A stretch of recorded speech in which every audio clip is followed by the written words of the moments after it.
নমস্কার বন্ধুরা, পোর কিচেনে আবারও সবাইকে স্বাগত। আশা করছি সবাই খুব ভালোই আছেন, আমিও ভালো আছি। আজকে হাজির হয়েছি নিরামিষ মুগ ডালের রেসিপি নিয়ে। আর এই নিরামিষ মুগ ডালের সাথে যদি এইরকম একটু মোটা মোটা আলু ভাজা থাকে তাহলে দুপুরে আর কিচ্ছু লাগবে না। প্রথমে আমি একটি বাটির মধ্যে 1 কাপ মুগের ডাল ভালো করে ধুয়ে পরিষ্কার করে নেব। আমার চ্যানেলের এই রান্নাগুলো যদি আপনাদের ভালো লেগে থাকে তাহলে লাইক, কমেন্ট আর শেয়ার করে দেবেন।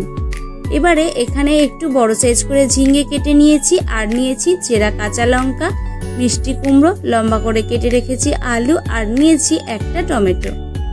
এবার কড়াইয়ের মধ্যে সমস্ত কেটে রাখা সবজিগুলোকে নিয়ে নেব, আর দেব ধুয়ে পরিষ্কার করে রাখা মুগের ডাল, আর দিচ্ছি চেরা কাঁচা লঙ্কা, টমেটো কুচি, হলুদের গুঁড়ো, স্বাদ মতো লবণ, 2 চামচ সর্ষের তেল দিয়ে খুব ভালো করে সবকিছু মেখে নিতে হবে।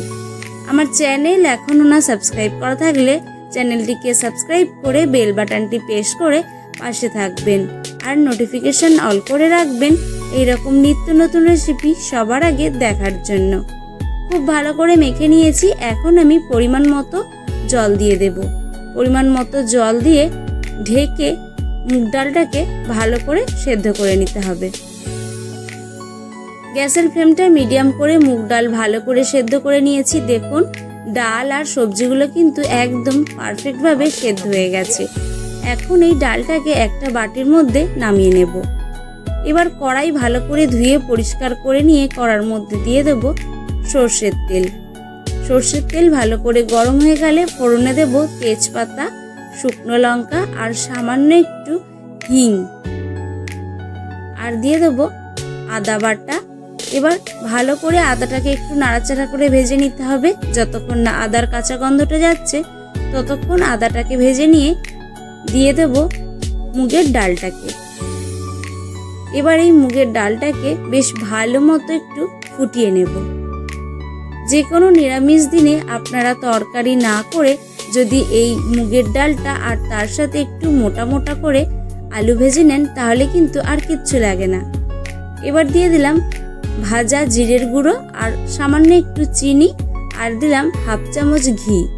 এবার এই সব কিছুকে ভালো করে নেড়েচেড়ে মিশিয়ে নামিয়ে নিলেই কিন্তু এই দারুণ স্বাদের ঝটপট করে তৈরি হয়ে যায় এই মুগের ডালটা, একদমই রেডি হয়ে যাবে।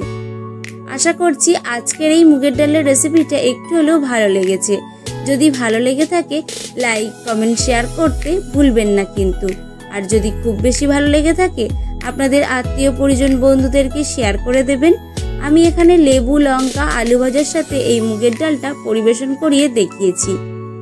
আজ এখানেই শেষ করছি। দেখা হচ্ছে অন্য কোনো রেসিপিতে।